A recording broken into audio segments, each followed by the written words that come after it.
too. I love that too. Now, what are you all's thoughts about so let's unpack that a little more. So let's use the emergency room doctor or professional example for a minute. So it's going to be, I would imagine, Sharonda, it would be important when you're meeting someone for the first time to have those conversations right off top. At some point in time, there needs to be a conversation around his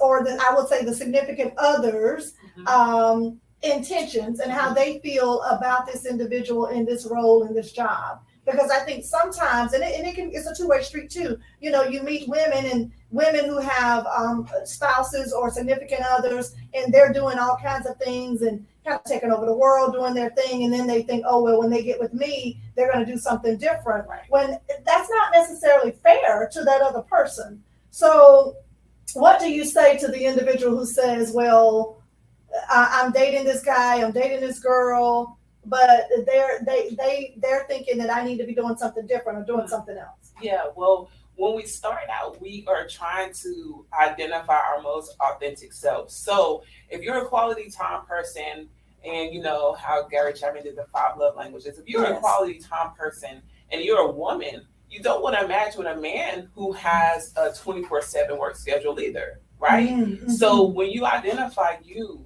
don't even necessarily have to, like, right off the bat, are you the person that's going to be quality time? Are you going to be home? Are you going to do this? You listen. They're going to tell you, hey, I just got off this day because, you know, this is my first time being free in the last week. I'm just glad I got out. And then you can lead in from, okay, well, you know, in the future, do you feel like you'll have more free time? You know, you're just getting information. I always tell them dating is about collecting data. Mm-hmm. So you don't even have to directly ask always. And I know some would disagree because they're like, look, I don't want to waste time. Mm-hmm. But I promise you, people tell you who they are. So they're like, true. You know, in the future, do you feel like you're going to have free time?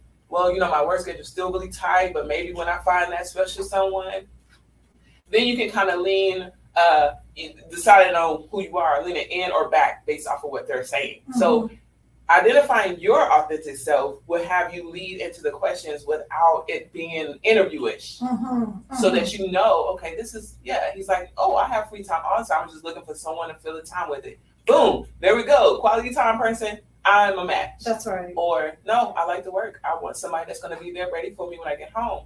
Well, if you're quality time person, that might not match. Right. You just got to know you first. And those pieces are important, right? Mm-hmm. Because how many times, Dr. Camille, do we, you know, we don't even consider that. It's more like, oh, well, she got a good job. He got a good job. He can contribute. She can contribute to the household. Right. Credit, you know, we got good credit. You know, then you say, well, that person looks like they got good credit, or, you know, I know they can pay for X, Y, Z. Mm-hmm.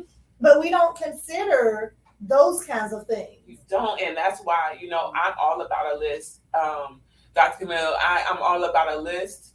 However, even like online dating, you can't just read the lines. You have to read in between the lines, you know, so that you really can understand